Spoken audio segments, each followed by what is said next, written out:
Mesdames, Messieurs, bonjour et bienvenue au programme de Walf TV et FM.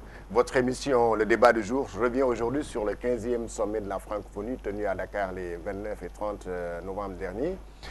Quand on parle de sommet de francophonie, comme vous le savez, ça a fait couler beaucoup d'encre et de salive au Sénégal pour la bonne et simple raison que certains sont arrivés aujourd'hui à se poser la question à quoi sert la francophonie?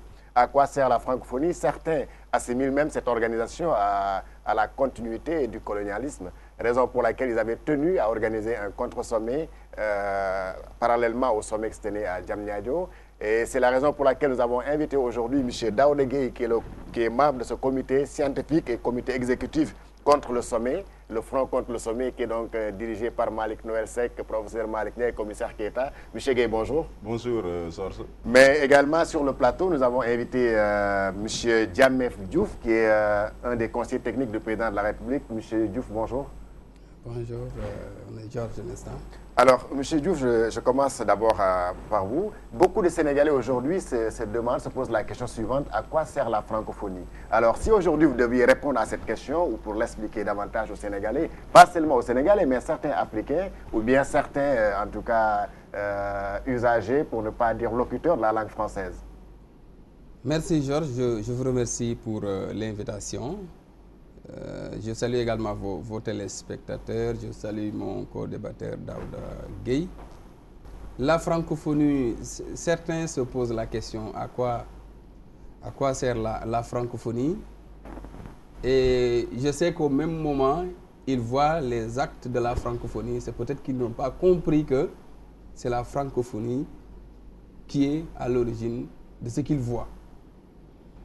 En réalité, la francophonie, tout le monde le comprend.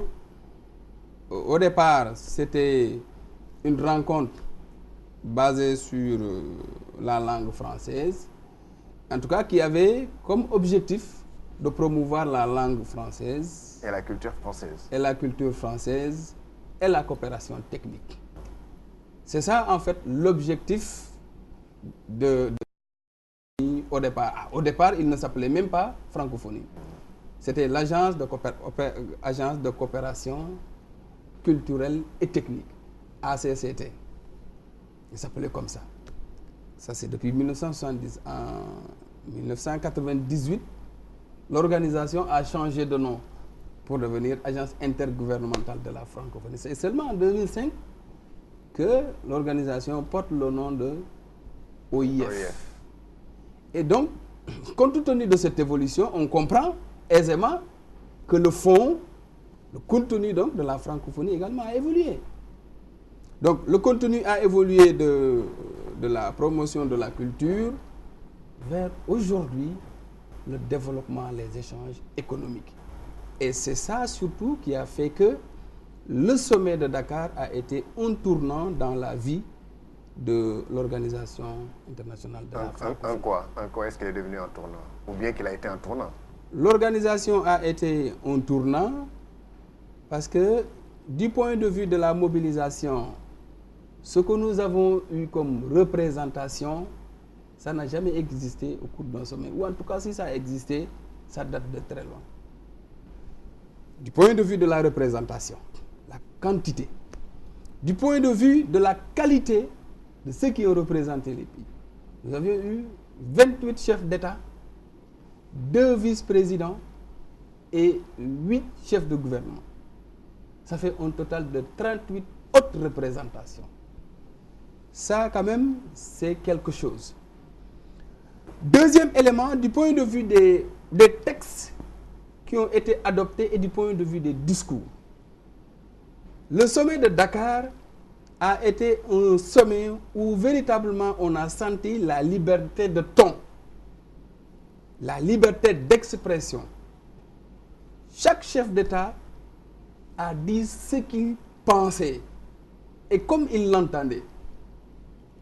Donc ça, c'est véritablement un tournant, c'est une évolution du point de vue du fonctionnement de la francophonie. Le troisième aspect qui est important dans l'organisation d'un sommet, c'est le secrétaire général de l'Organisation internationale de la francophonie. Nous avions eu 5 candidatures Ça prouve que la francophonie est attrayante aujourd'hui. Ça prouve également qu'il y a une diversité de l'offre, parce que chaque candidature est venue avec son offre.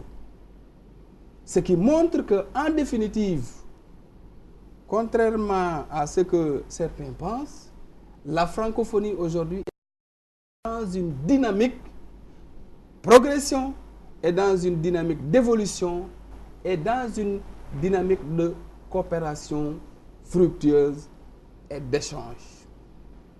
Aujourd'hui, à partir de Dakar, il y a 9 textes qui ont été adoptés avec la déclaration de Dakar, qui donnent une orientation claire pour les 10 prochaines années.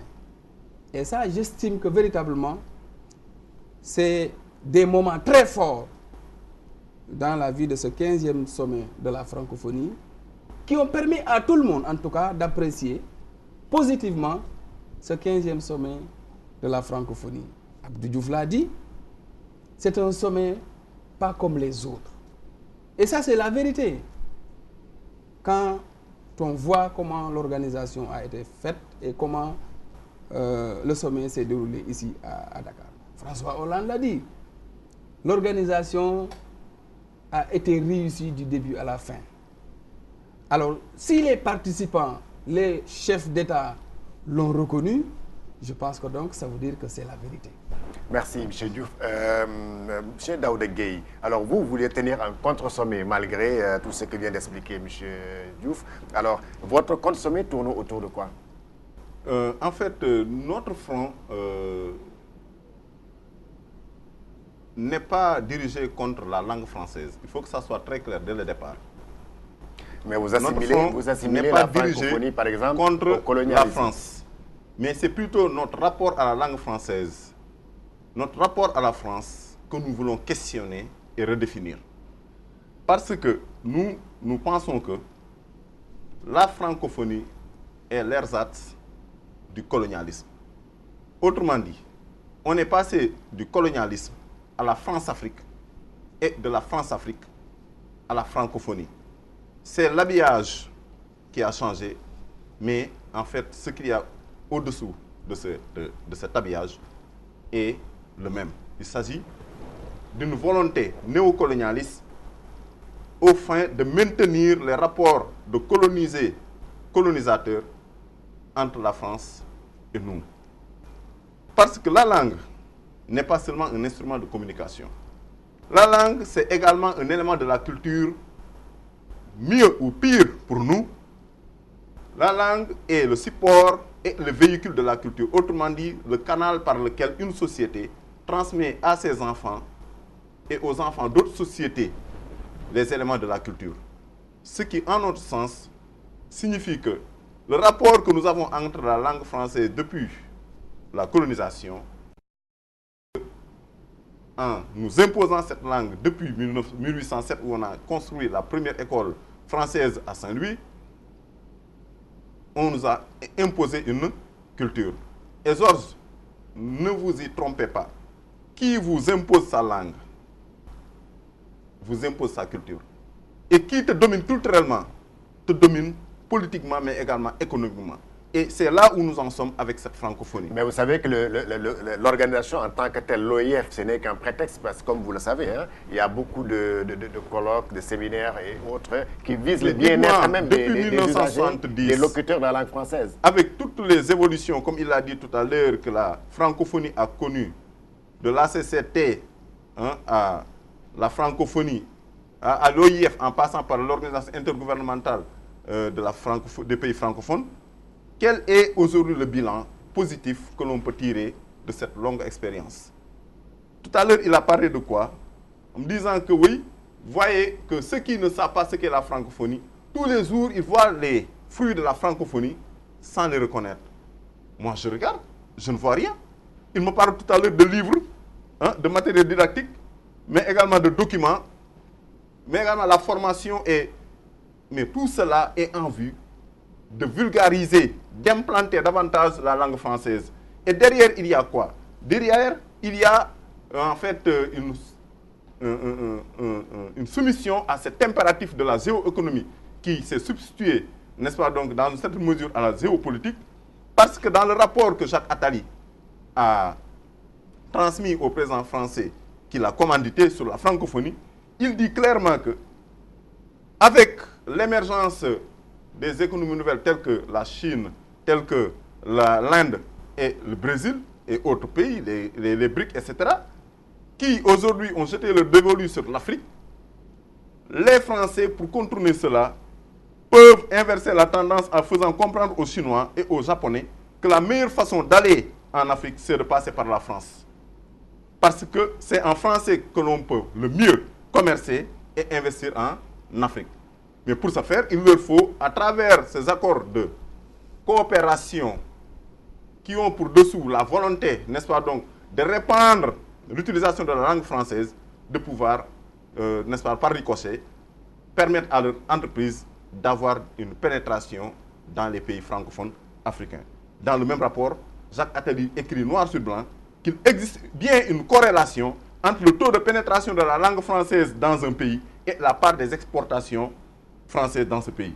Il existe également une corrélation entre la proportion de francophones dans un pays et la part de marché des entreprises françaises. Au Sénégal, mais également dans les autres pays francophones d'Afrique, corrobore bien, n'est-ce pas donc, le contenu de ce rapport. Parce que vous voyez que notre économie, par exemple, les secteurs clés de cette économie sont contrôlés par la France. Tu prends le domaine, le secteur des hydrocarbures. Nous avons Total Finan Elf. Vous avez le secteur de la mobilité. Il y a Senac qui gère l'autoroute à péage, mais également Eiffage qui fait nos routes. Dans le secteur, n'est-ce pas donc, des services, nous avons Bolloré Logistique qui est là, hein, et qui est en Côte d'Ivoire, au Tchad, etc. Aujourd'hui, la France est l'un des premiers pays exportateurs d'uranium, alors que sur le sol ou sur le sous-sol français, vous ne trouverez pas une once, n'est-ce pas, donc, d'uranium. C'est l'uranium du Niger, n'est-ce pas? Donc, nous voulons, une bonne fois pour toutes, rompre avec, n'est-ce pas, donc, cette colonisation-là, pour pouvoir, n'est-ce pas, donc, partir indépendant et sur cette base-là, n'est-ce pas, donc, pouvoir élaborer des perspectives pour nous développer de façon endogène. Voilà, Monsieur Diouf, vous avez suivi M. Gueye, hein, exposer les griefs qu'ils ont contre la francophonie et qui les ont poussés à vouloir tenir un compte sommet. Êtes-vous convaincu? Oui, les soi-disant griefs qu'il a énumérés ne résistent pas véritablement à la critique. Vous voyez, regardez l'espace francophone. Le Canada, vous avez le Mexique. Justement, qui n'est pas... Vous avez l'Asie, qui est fortement représentée. Donc ce n'est pas seulement les pays qui parlent français comme ils peuvent le penser. Est-ce que les tenants de ce contre-sommet vont me dire que oui, la France domine le Mexique? Est-ce que la France... Qui est un pays lusophone. Domine le Canada? Est-ce que la France domine les pays asiatiques qui étaient venus lors du 15e sommet? Non. Le Vietnam? Je pense que ce n'est pas un argument qui tient la route. En vérité, vous avez cité tout à l'heure le rapport Attali. Un mot n'a de sens que dans un contexte. Idem pour la phrase. Les phrases que vous citez, vous les avez tirées d'un rapport qui a été commandité avec des termes de référence bien précis.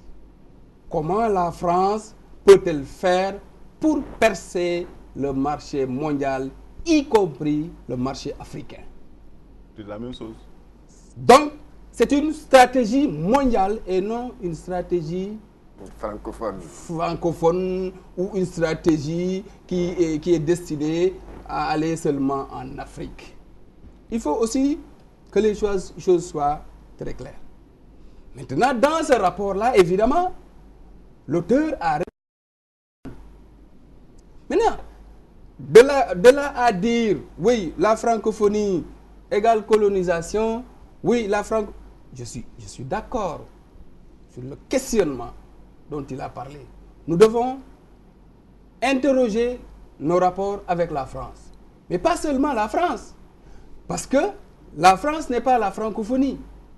Nous devons questionner nos rapports avec les puissances étrangères de façon générale.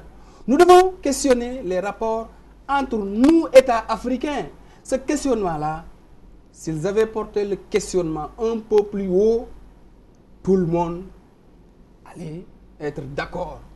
Mais l'action dont il s'agit est une action, disons, orientée ou une action destinée à faire une communication ou à faire le buzz. En réalité, c'est de ça qu'il s'agit. Mais il ne s'agit pas de questionner nos rapports entre la France. Parce que, encore une fois, la francophonie, ce n'est pas la France. Et ce questionnement dont il parle, ce questionnement-là a été très pertinent et très présent lors du 15e sommet de la francophonie.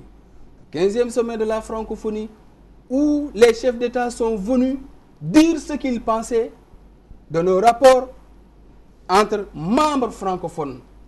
Ce sont ces rapports-là qui sont pertinents. Mais il ne s'agit pas de revoir les rapports entre le Sénégal et un membre de la francophonie. Il faut interroger les rapports entre les membres de la francophonie, l'espace francophone. Comment transformer cet espace francophone en un espace d'échange économique, viable et profitable aux membres de la francophonie? C'est ça qui est pertinent.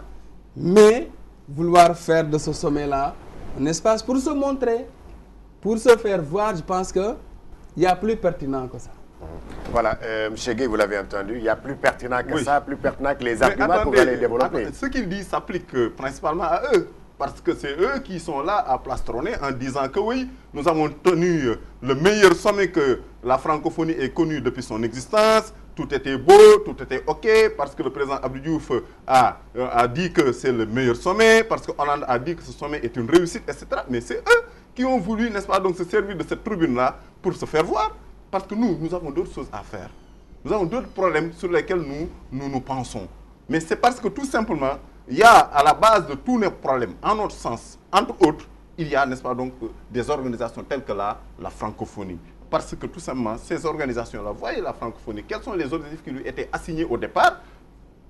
La préservation, le développement, les droits de l'homme, la démocratie. Mais la question que j'aimerais poser à Monsieur Diouf, encore que je lui ai posé une autre question tout à l'heure dans la version Wolof à laquelle il n'a pas encore répondu, c'est si la francophonie a vocation à garantir, n'est-ce pas, donc, les droits de l'homme, mais également à promouvoir la démocratie, est-ce que vous, monsieur Diouf, en tant que républicain, vous vous reconnaissez dans cette propension de la francophonie à cautionner ou bien à ne pas faire quelque chose pour, à l'égard, n'est-ce pas, donc, de ces chefs d'État africains qui sont là?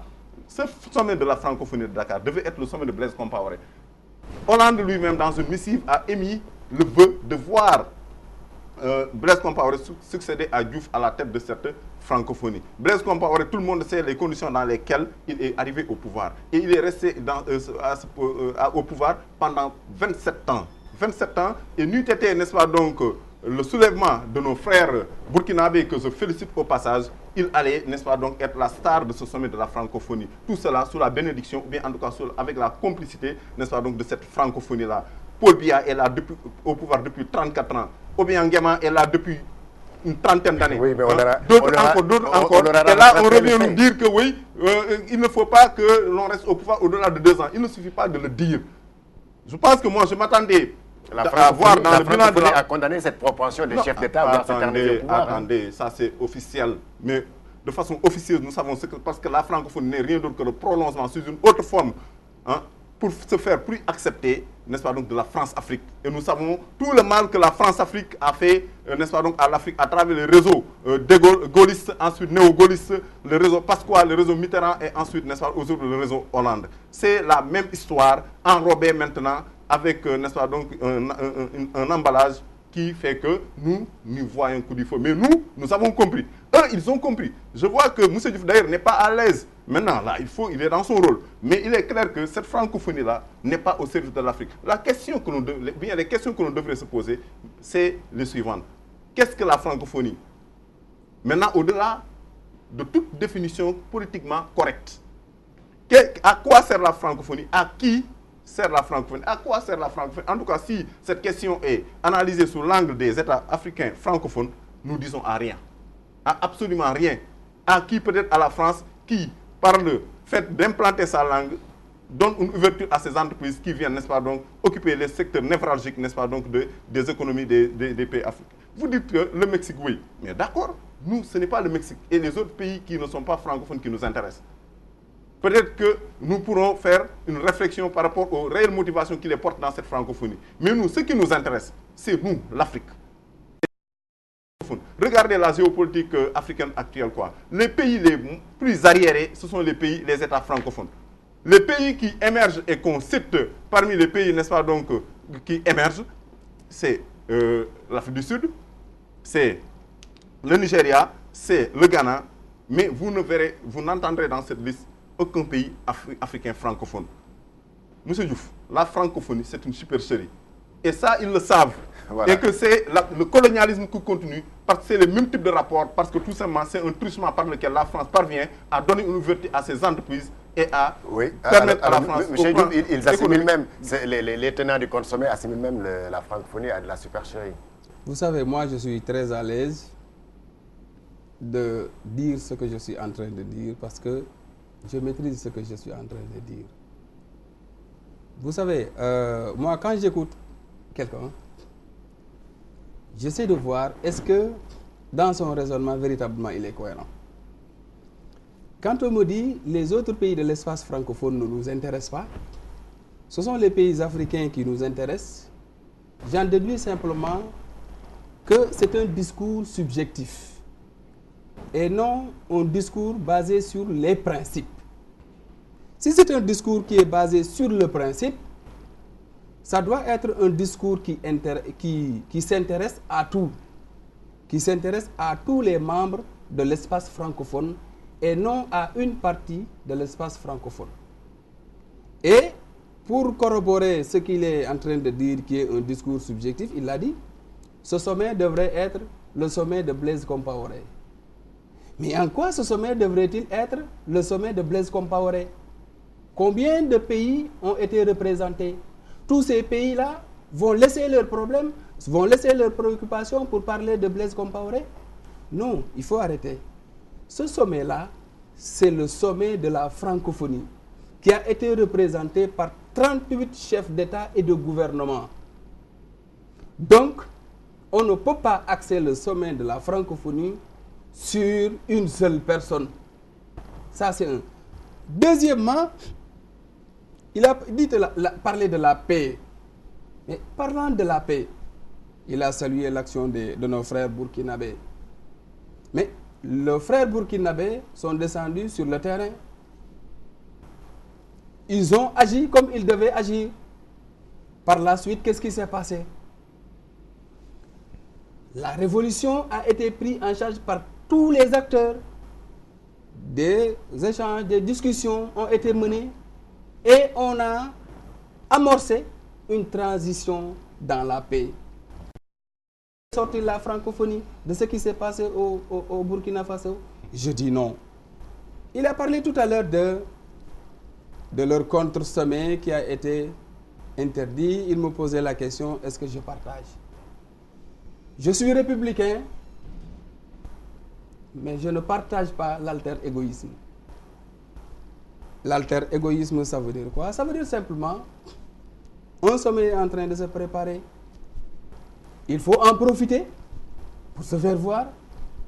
Il faut en profiter pour attirer les projecteurs sur nous et se faire un nom. Cette façon de communiquer, je suis contre cette façon de communiquer. 2 minutes, oui, pour terminer. Finalement, votre sommet... C'est contre sa façon de communiquer que je m'érige, quoi. Finalement, votre contre-sommet n'a pas servi à grand-chose. Non, bien sûr que ça a servi à quelque chose. Ce que nous voulions porter à la connaissance, n'est-ce pas, donc, du public sénégalais, mais également africain, parce que cette expérience va faire tache d'huile. Nous suivrons la francophonie partout où elle se tiendra ailleurs en Afrique. Pas seulement au Sénégal. Non, pas seulement au Sénégal. Blaise, nous sommes dans une perspective africaniste, indépendantiste. Et toutes nos activités qui avaient été programmées dans le cadre de ce contre-sommet ont été sabotées par l'État du Sénégal. Et si l'État ne peut pas, n'a pas les moyens requis pour encadrer... Mais bien sûr, la marche a été interdite. Nous nous sommes dit que nous allons rester républicains et légalistes. Nous avons voulu tenir un concert avec des artistes qui font partie de la plateforme. À la place de l'Obélisque, ce concert a été interdit. Alors nous nous sommes dit que, de toute façon, nous allons nous contenter des activités intellectuelles parce que ce sommet-là, ce contre-sommet est préparé par des universitaires depuis des mois pour venir faire des communications. Mais qu'est-ce qui s'est passé? Depuis le 7 octobre, on a loué la salle de conférence de l'UCAT 2. C'est à l'avant-veille, n'est-ce pas, de la tenue de ce colloque-là, le 29, que l'intendante de la salle nous a appelé pour nous notifier que, sur injonction du recteur, cette salle nous était retirée. Et cette injonction du recteur vient d'une injonction qui vient de plus haut. Ça, nous le savons. Et ça, nous allons voir quelle suite donner, n'est-ce pas, donc, à cette rupture unilatérale et non motivée de contrat qui nous louait avec l'université Cheikh Anta Diop par rapport à la mise à notre disposition de la salle. Ensuite, nous avons dit, de toute façon, il nous reste un autre colloque à la Fondation Rosa Luxembourg qui est un domaine privé, qui n'a rien à voir avec l'État. Mais à notre grande surprise, le dimanche, quand nous nous sommes présentés là-bas, nous avons trouvé un comité d'accueil composé de 2 pick-up et d'un camion rempli de gendarmes. Le visage ferme, nous disant qu'ils ont reçu ordre que cette réunion ne se tienne pas. L'Allemand président de cette fondation est intervenu pour jouer les bons officiers, mais on lui a opposé, n'est-ce pas, donc une fin de non-recevoir, ce qui fait que finalement il allait nous charger. Nous avons quitté pour aller faire un tour notamment des groupes de presse. Mais ils nous ont suivis là, partout où nous sommes allés, quoi. Voilà, vous ne pouvez pas cautionner cela. Voilà. Et j'en appelle aux syndicats, j'en appelle également au SAES, au SUDES, aux organisations de la société civile, aux partis politiques, pour que véritablement l'on se lève. Parce que tout simplement, il n'est pas question que parce qu'il y a un sommet qui se tient à Dakar, que toutes les libertés soient suspendues. Voilà, merci. Si vous êtes pertinent, vous n'avez pas besoin de faire appel. Les gens vont vous rejoindre. Voilà, justement. Les gens vont vous rejoindre, comme vous avez dit que vous allez suivre le sommet de la francophonie partout. Mais voilà, on verra ce que ça va donner. Merci à vous, Daouda Gueye. Je rappelle que vous êtes membre du comité exécutif et du comité scientifique de cette organisation Front contre le sommet, avec les Malik Noël-Sec et autres. Merci à vous, Diamé Diouf. Vous êtes conseiller technique à la présidente de la République. Merci à Mam Sidi Diop, à l'équipe technique, toute l'équipe technique. Merci à Andela Amar. Merci à Oustaz Hassan Diouf pour la réalisation de cette émission. Merci à vous, chers téléspectateurs. Nous vous donnons rendez-vous demain pour un autre numéro de Débat du jour.